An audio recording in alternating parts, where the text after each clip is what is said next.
Selamat pagi anak-anak, apa kabar hari ini? Nah, sebelum kita mulai pelajaran kita, marilah kita berdoa. Berdoa dimulai. Berdoa selesai. Tema kita untuk hari ini yaitu tema 1, indahnya kebersamaan, dengan subtema 1, keberagaman budaya bangsaku, pembelajaran ketiga.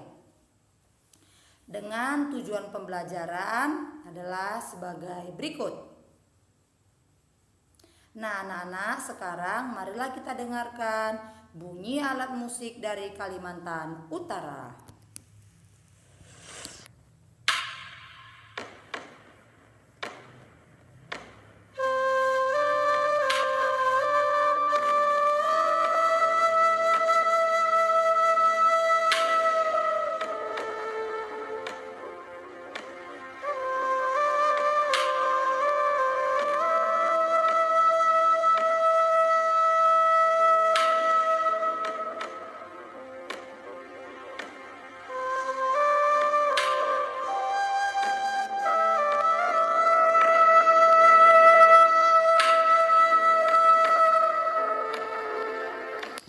Nah, anak-anak, dapatkah kamu mendengar suaranya? Bagaimana bunyi dari alat musik itu dapat terdengar? Untuk mempelajarinya, marilah kita melakukan percobaan. Nah, percobaan yang pertama, mari kita perhatikan ya nak. Percobaan yang pertama, tujuan percobaannya yaitu untuk mengidentifikasi sifat bunyi merambat melalui benda gas atau udara. Alat dan bahannya yaitu jam meja. Mari kita simak penjelasannya. Letakkan jam meja di ruangan yang sepi. Lalu, kita berdiri di ruangan tersebut. Kita pasti dapat mendengar detakan jam tersebut karena suara merambat melalui udara. Nah, sekarang kita akan melihat percobaan yang kedua. Tujuan dari percobaan yang kedua yaitu untuk mengidentifikasi sifat bunyi merambat melalui benda padat. Alat dan bahannya yaitu jam meja. Mari kita simak penjelasannya.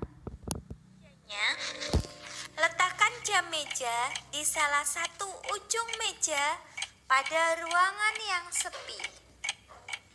Lalu, tempelkan telinga kita di ujung meja yang lain. Maka, suara jam terdengar lebih kencang dan lebih jelas. Percobaan ini membuktikan bahwa suara merambat melalui benda padat. Nah, sekarang kita akan perhatikan percobaan yang ketiga. Tujuan dari percobaan yang ketiga untuk mengidentifikasi sifat bunyi merambat melalui benda cair. Alat atau bahannya yang pertama, boneka yang berbunyi jika diremas. Yang kedua, kantong plastik. Yang ketiga, ember berisi air. Yang keempat, ada benang. Nah, mari kita simak penjelasannya. Masukkan boneka plastik ke dalam kantong plastik. Lalu, ikat ujung kantong plastik dengan benang. Masukkan boneka tadi ke dalam air di ember. Remas boneka dan kita dapat mendengar bunyinya samar-samar. Sekarang, kita tempelkan telinga kita di ember. Lalu, remas boneka tersebut, maka bunyinya akan terdengar lebih kencang dan jelas. Percobaan ini membuktikan bahwa suara merambat melalui zat cair. Nah, anak-anak, sekarang marilah kita mengisi tabel pada halaman 39 dari ketiga percobaan yang telah kita perhatikan tadi. Nah, sekarang kita akan belajar membuat laporan percobaan. Perhatikan percobaannya, perhatikan ya nak. Kemudian nanti tulisannya tolong tulis di buku catatan. Nama percobaan, perambatan bunyi. Tujuan percobaannya mengidentifikasi sifat bunyi merambat melalui benda gas. Alat dan bahannya jam meja. Sekarang kita perhatikan langkah kerjanya. Yang pertama, letakkan jam meja di ruangan sepi. Yang kedua, berdirilah di ruangan tersebut. Dan yang ketiga, dengarkan bunyi detak jam meja. Hasil percobaan suara terdengar. Nah, sekarang kesimpulannya yaitu suara atau bunyi dapat merambat melalui benda gas atau udara. Nah, percobaan tadi anak-anak tolong catat di buku catatan ya. Sedikit saya akan menjelaskan sifat rambat bunyi. Bunyi merupakan gelombang yang arah rambatnya sejajar dengan arah getarnya. Syarat bunyi terdengar. Yang pertama, ada sumber bunyi. Yang kedua, ada medium atau media penghantar. Yang ketiga, ada pendengar.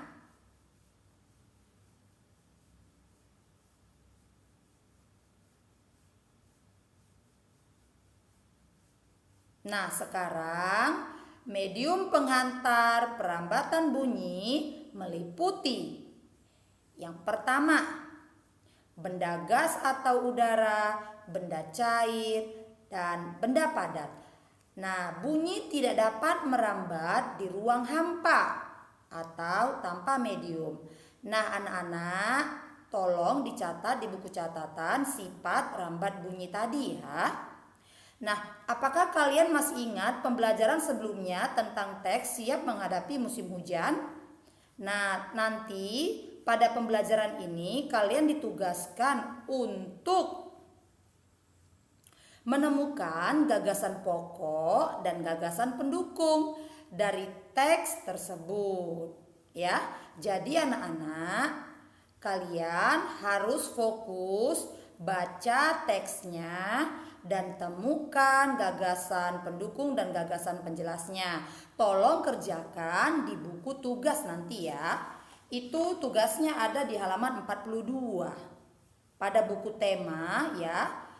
Halaman 42 pada buku tema. Sebelumnya mari kita ulang kembali membaca teksnya. Teks pada paragraf yang pertama. Musim hujan hampir tiba. Warga desa Kampung Babakan berdiskusi untuk melakukan kerja bakti. Mereka berencana membersihkan selokan. Mereka sepakat ketika selokan bersih, warga tidak akan kebanjiran.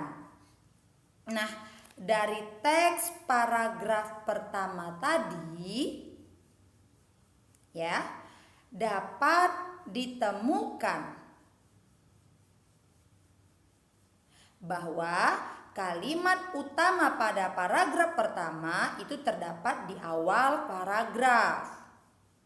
Ya, jadi gagasan pokok paragraf pertama, musim hujan hampir tiba.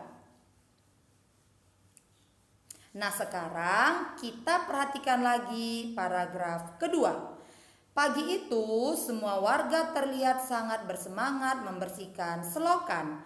Pak Semi dan Pak Udin sibuk mengambil sampah yang ada di dalam selokan. Pak Made dan Pak Udin memastikan saluran selokan lancar. Pak Nur mengambil sampah-sampah dan meletakkannya di gerobak sampah. Nah, itu tadi yang membacakan teks paragraf kedua. Nah, dari teks paragraf kedua tersebut, kalimat utamanya terdapat di awal paragraf. Kemudian, dari kalimat utama paragraf kedua tersebut dapat kita simpulkan bahwa gagasan pokoknya adalah semua warga sangat bersemangat membersihkan selokan. Nah, sekarang mari kita perhatikan teks pada paragraf ketiga. Setelah acara kerja bakti selesai, warga berkumpul untuk menikmati teh hangat dan pisang goreng. Makanan tersebut dimasak oleh warga ibu-ibu. Mereka senang karena selokan desa sudah bersih. Kini mereka siap menghadapi musim hujan. Nah, itu tadi yang membacakan adalah paragraf yang ketiga. Dari paragraf yang ketiga itu ya anak-anak mem, dapat kita temukan kalimat utamanya terdapat di akhir paragraf. Ya, kalimat utamanya di akhir paragraf. Jadi, gagasan pokok pada paragraf ketiga yaitu mereka siap menghadapi musim hujan. Nah, anak-anak, tugas kalian tinggal mencari gagasan penjelas dari paragraf pertama saja ya. Itu tugasnya ada di halaman 42. Sekian pelajaran dari Mem. Semoga kita sehat selalu dan sampai berjumpa di lain waktu. Terima kasih.